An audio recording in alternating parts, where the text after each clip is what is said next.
saya invite coach dari yang trade, saya mau update dikit tentang IHSG hari ini. Coach Emret, tolong WhatsApp-nya dinyalain dong di WA web ini, kayaknya HP-nya dipakai buat ini. Ya. Oke. Sorry ya teman-teman, aku harus maju-maju ini, nggak pakai kacamata, nggak kelihatan nih minus. Lupa ambil kacamata tadi. Oke. Ya IHSG hari ini turun 0,58%, 0,58% ya. Ini udah turun 4 hari dan udah dekat dengan level supportnya di daily. Saat ini sih masih oke ya, masih di atas low yang sebelumnya. Low yang terakhir tuh tanggal 9 Maret, terendah di harga low body-nya di harga 6238 di 9 Maret. Jadi masih di atas itu, masih oke. Terus saham-saham yang menarik apa aja? Kemarin kita ada bahas untuk saham LSIP.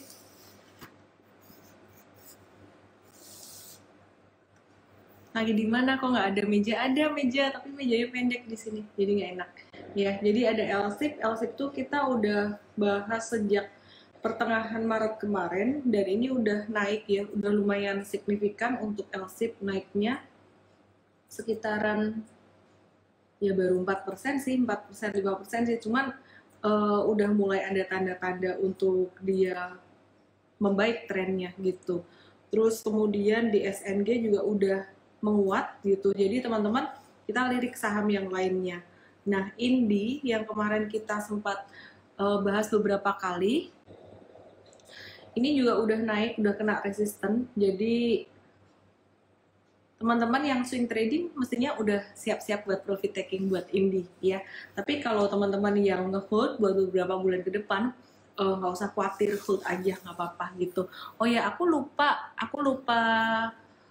disclaimer nih ya teman-teman ya. Jadi semuanya live Instagram malam hari ini sifatnya edukasi ya, tidak ada perintah beli dan jual.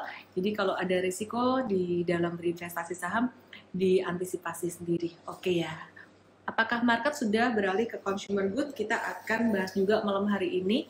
Malam ini kita akan ngobrol dengan Coach Ian Trade.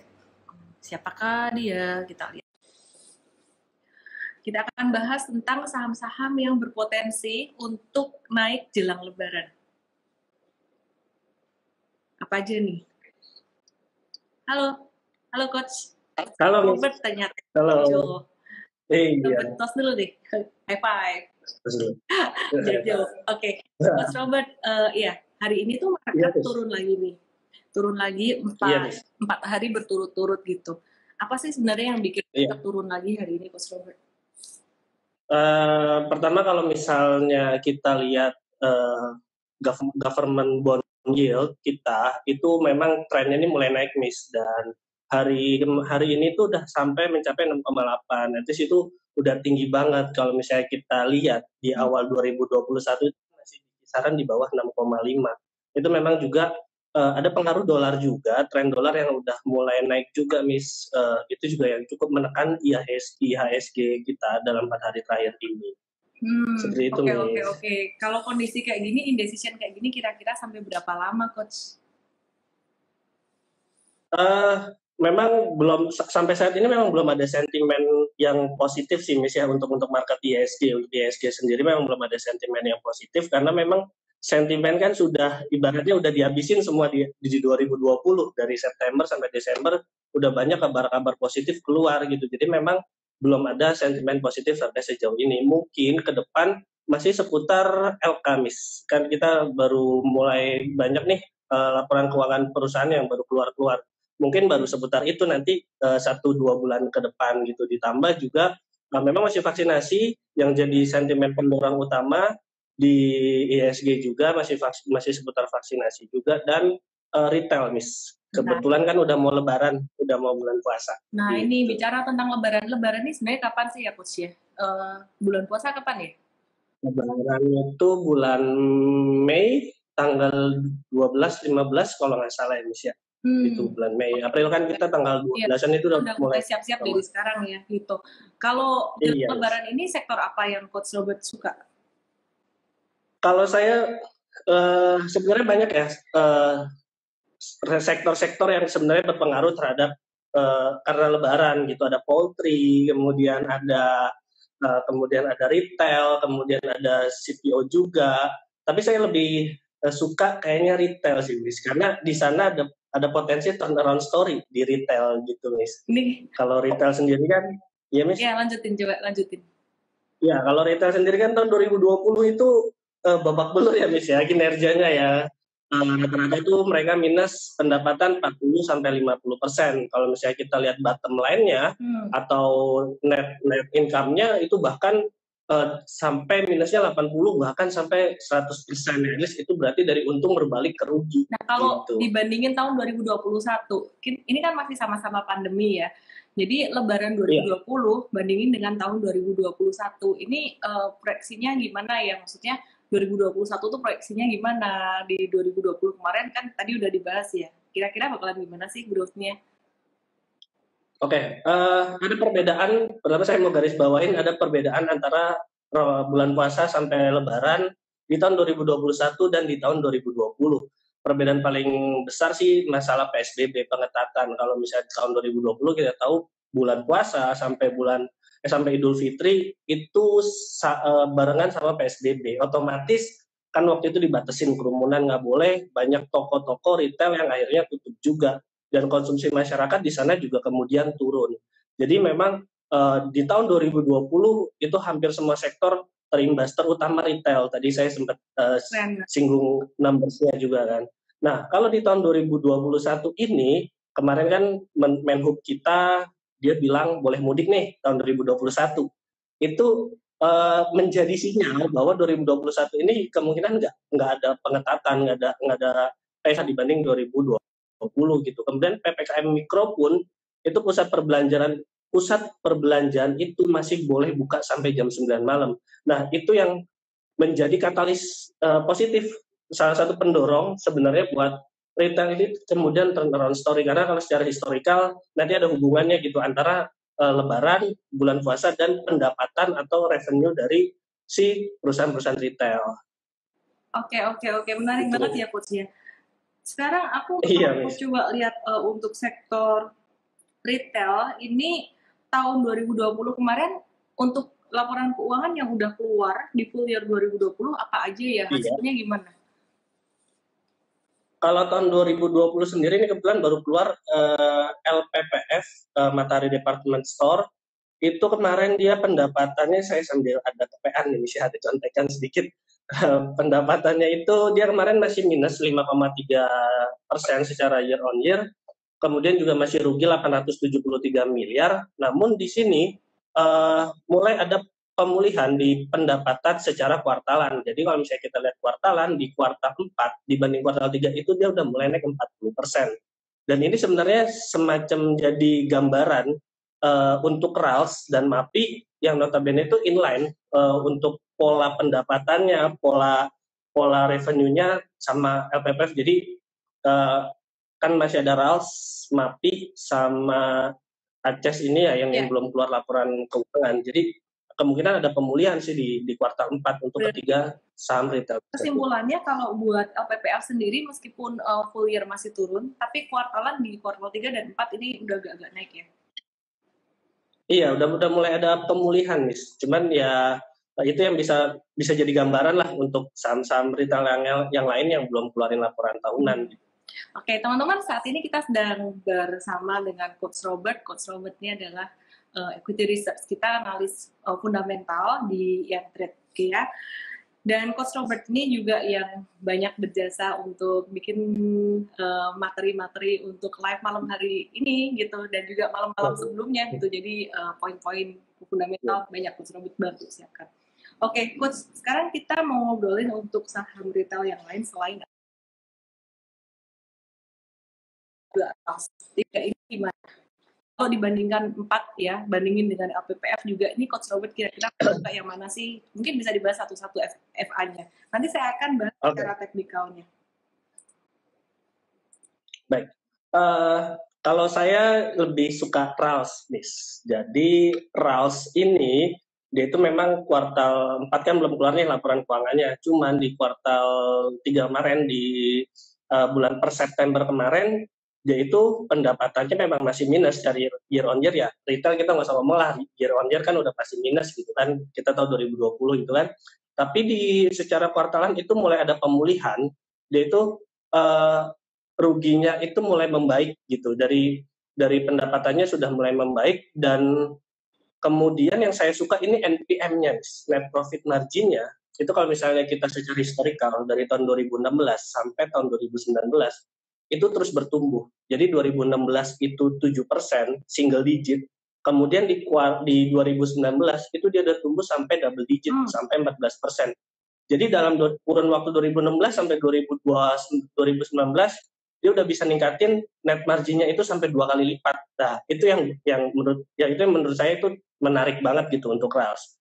Kemudian dari net debt neracanya itu juga sehat banget, Miss. Jadi kalau misalnya kita lihat DER-nya, debt equity ratio-nya itu cuma 0,3 kali gitu, dan itu jauh dari batas DER itu kan kita tahu 1 kali gitu kan, atau 100%. Kemudian juga cash dependabilities-nya atau utang jangka pendeknya itu nilainya tuh sampai 300% gitu. Jadi cash-nya itu benar-benar strong banget untuk Rails. Apalagi pandemi kemarin gitu. Jadi dia masih bisa ngejaga cash-nya, masih bisa ngejaga kesehatan neracanya gitu. Dan secara valuasi, Miss, yaitu PBV-nya 1,53 saat ini, dan itu lebih murah dibanding rata-rata PBV selama 5 tahun, yaitu 2,15. Oke. Jadi kalau saya pribadi Rails. Suka Rails ya. Nanti mungkin kita akan bahas juga MAPI dan juga ACES. Era juga ya, yang pastinya menarik juga. Oke, sekarang aku bahas teknikalnya dulu LPPF. LPPF ini sebenarnya kemarin sempat breakout pada 23 Maret ya. Breakoutnya lumayan kenceng dari batas resistennya 1475. Cuman terus dia false breakout, balik turun lagi, dan hari ini dia kembali menguji level 1475. Volumenya udah sangat konvergen sekali. Perkiraan saya LPPF ini kalau koreksi nggak akan banyak. Koreksi mentoknya sampai 1420. Habis itu kalau dia breakout dari 1475 dia akan semakin uptrend gitu. Nah kemudian ada saham, tadi dibahas saham Rails. Rails ini kita udah nabung cukup lumayan lama. Dan kemarin sempat breakout dari 830 sama pada tanggal 23 Maret sama kayak LPPF juga, tapi terus false breakout gitu.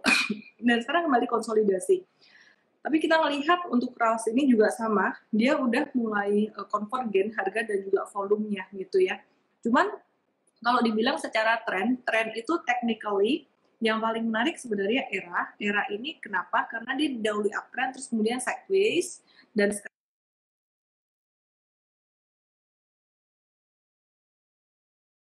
dia tunggu 2-3-5 hari. Jadi era ini kalau teman-teman kelihatan nggak ya?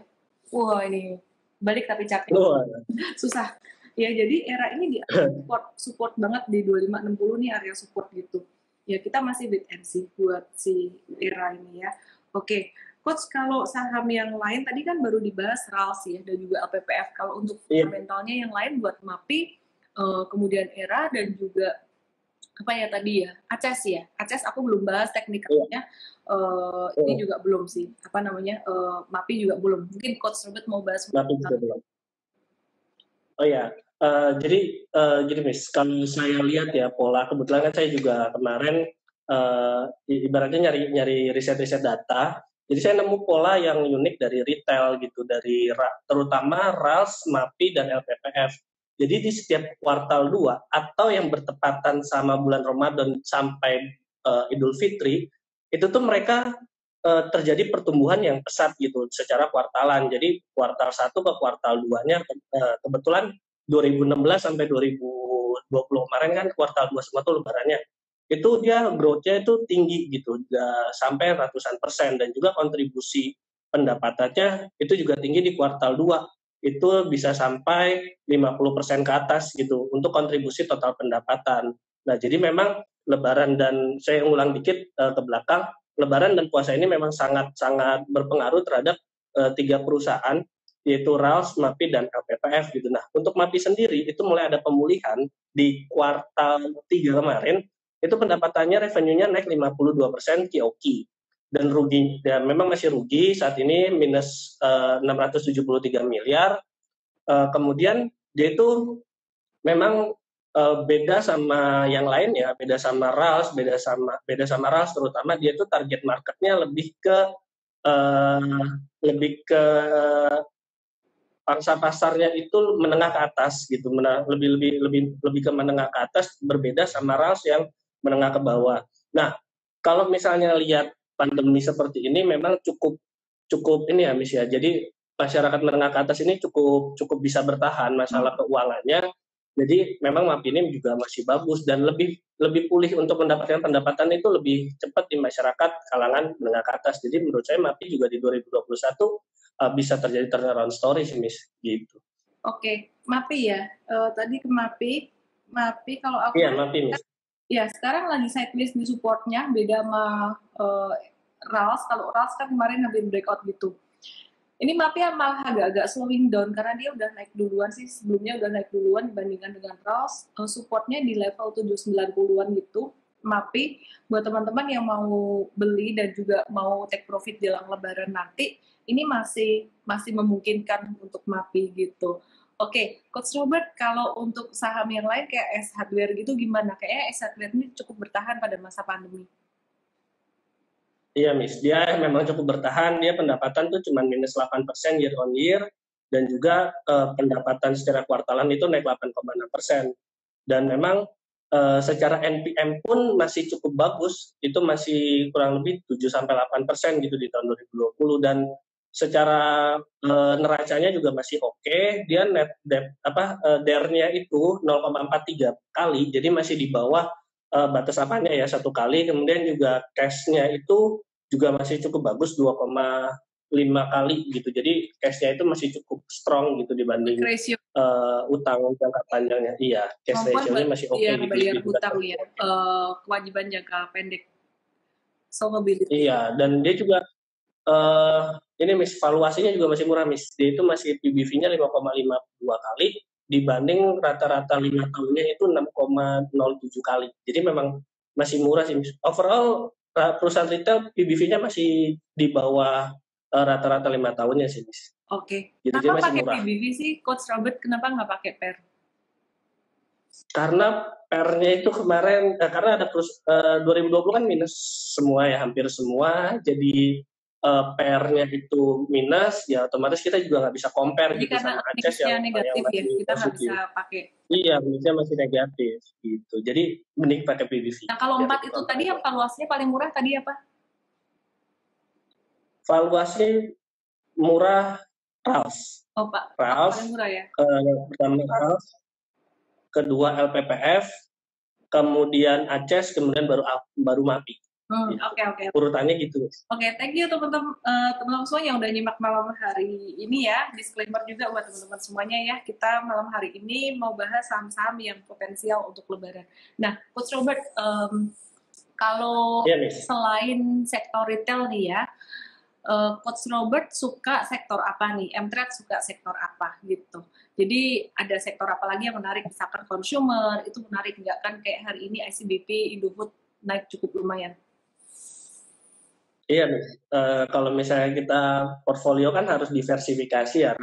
Retail itu kan lebih ke cyclical ya. Nah, kita juga harus imbangin sama yang cukup defensif, yaitu consumer. Dan memang hari ini ICBP itu tadi dibuka gap up juga, dan INDF juga dia naik itu cukup kencang, hampir 6% gitu. Karena memang dia baru rilis laporan keuangan tahun 2020, dan itu memang di atas ekspektasi atau di atas konsensus gitu. Jadi untuk revenue ICBP sendiri dia tahun 2020 dia naik 6,7% year on year, kemudian kuartalannya naik 18%, dan dia profitnya itu naik secara kuartalan itu naik 348%. Jadi memang itu buat perusahaan ICBP tuh naik kuartalan sampai 3 digit tuh gede banget gitu, dan itu memang di atas konsensus analis gitu. Dan kemudian valuasinya juga yang paling penting ICBP itu masih murah banget. PI-nya itu 21 kali dibanding 26 kali itu rata-ratanya. Kemudian INDF juga sama Miss. Itu rata-rata berapa? Anaknya bagus. Kenapa Miss? Tadi 26 kali itu rata-rata price to earnings ratio berapa? Iya. 26 kali itu rata-rata 5 tahun nih untuk ICBP. Oke. Nah, kalau anaknya kan bagus, induknya juga ikut-ikutan bagus tuh. Dia kuartalannya naik 17%, pendapatan, earnings-nya, revenue-nya maaf. Kemudian secara year on year itu naik 10%, dan dia net profit-nya itu naik 32% year on year, dan kuartalannya itu naik 198%. Dan valuasinya juga nggak kalah murah. Jadi valuasinya itu masih 11,51 kali PI-nya. Itu Indofood ya? Dibanding rata-ratanya itu 15 kali. Oke.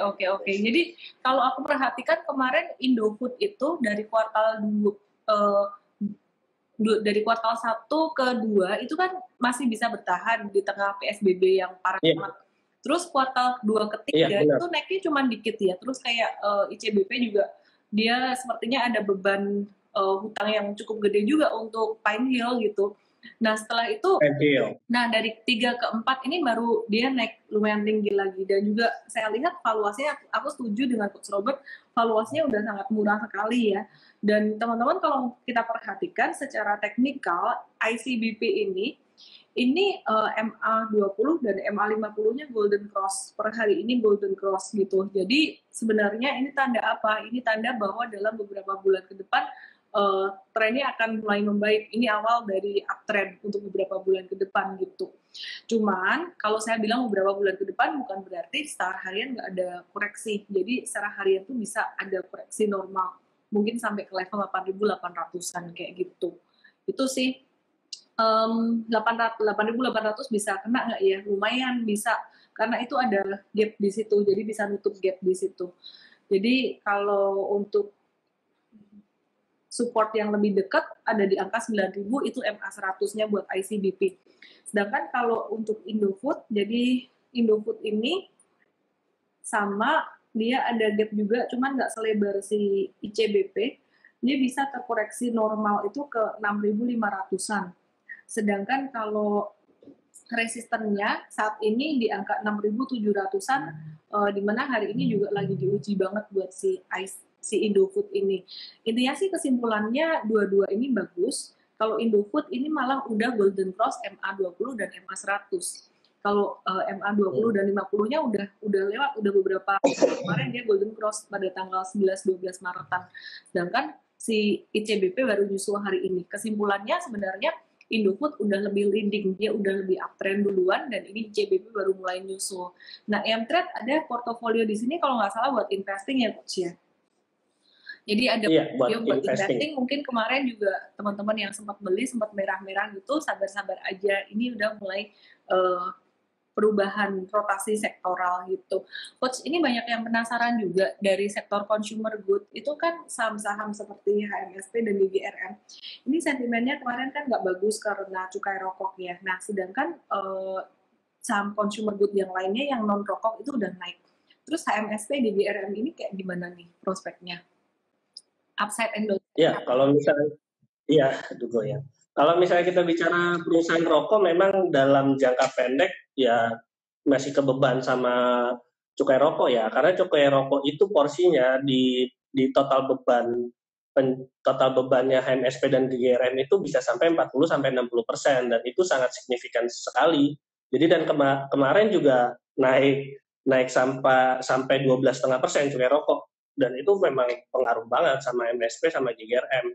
Di satu sisi penjualannya berkurang, volume sales-nya berkurang, terus ditambah lagi cukai rokoknya gitu. Jadi benar-benar ibaratnya nggak ada sentimen positif sih kemarin untuk MSP dan GGRM. Jadi memang, tapi kalau misalnya kita bicara jangka panjang, ya masih ada potensi-potensi lain. Kita bicara masalah pertumbuhan daya beli masyarakat, kita bicara konsumsi masyarakat, dan juga memang behavior dari perokok ini kan nggak yang terus gampang dia dari rokok tiba-tiba nggak ngerokok, itu kan susah, resistennya tuh tinggi. Kata orang sih kalau misalnya kita bicara rokok, bicara selera, paling kalau misalnya terjadi perpindahan konsumen itu hanya dari satu produk ke produk lain, tapi tidak kemudian terus secara cepat itu pangsa pasarnya terus itu berkurang.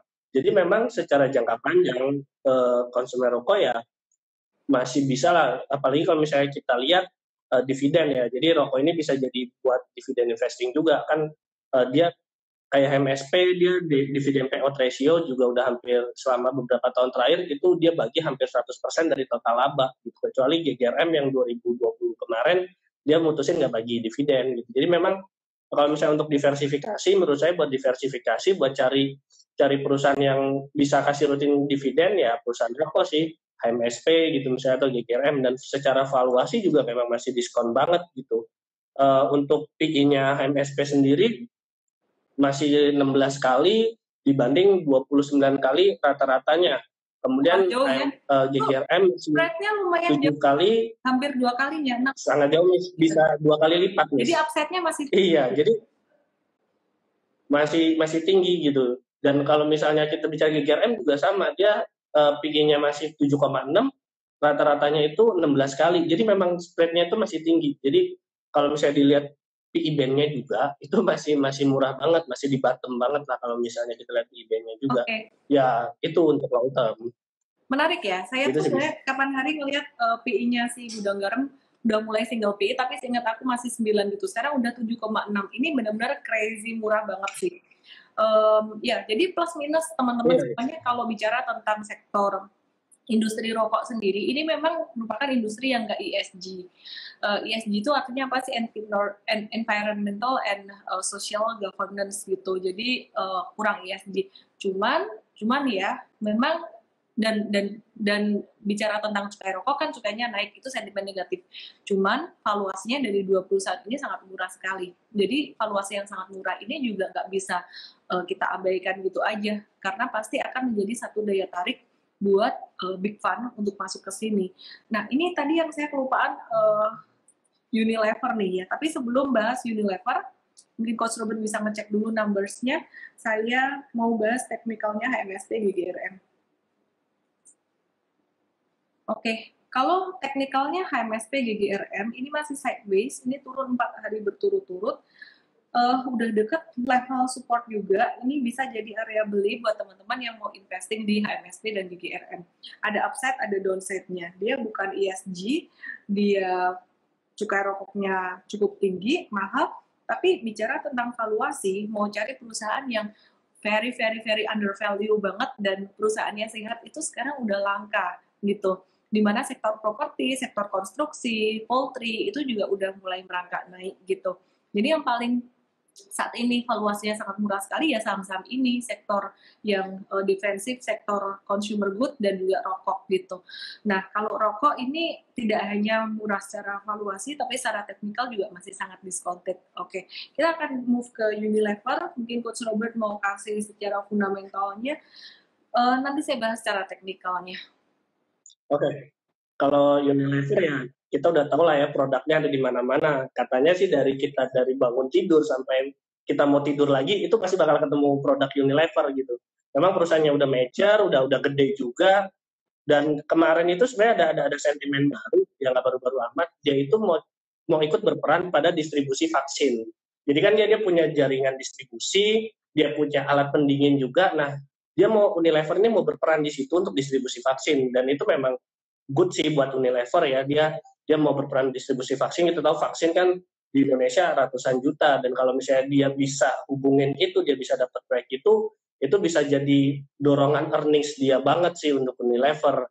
Dan memang Unilever juga kalau misalnya secara fundamental ya, kita lihat valuasi PI-nya juga masih murah, Dia itu masih di 36 kali PI-nya dibanding rata-ratanya itu 46 kali. Jadi memang spread-nya masih cukup gede juga. Jadi teman-teman kita nggak bisa ini ya, kita nggak bisa main pukul rata kayak PI murah tuh di angka di bawah 15 kayak gitu.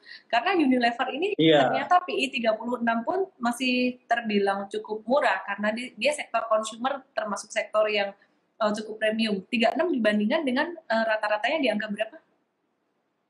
46,7, Miss. 46,7. Wah, oke, lumayan tinggi. Iya. Jadi masih lebar juga nih spreadnya nih. Oke. Untuk Unilever. Technically untuk Unilever sendiri dia udah ngebentuk satu pola inverse head and shoulders kecil dengan resistennya saat ini dia udah breakout dari resisten dikit sih hari ini tadi terus balik lagi di 6775 gitu.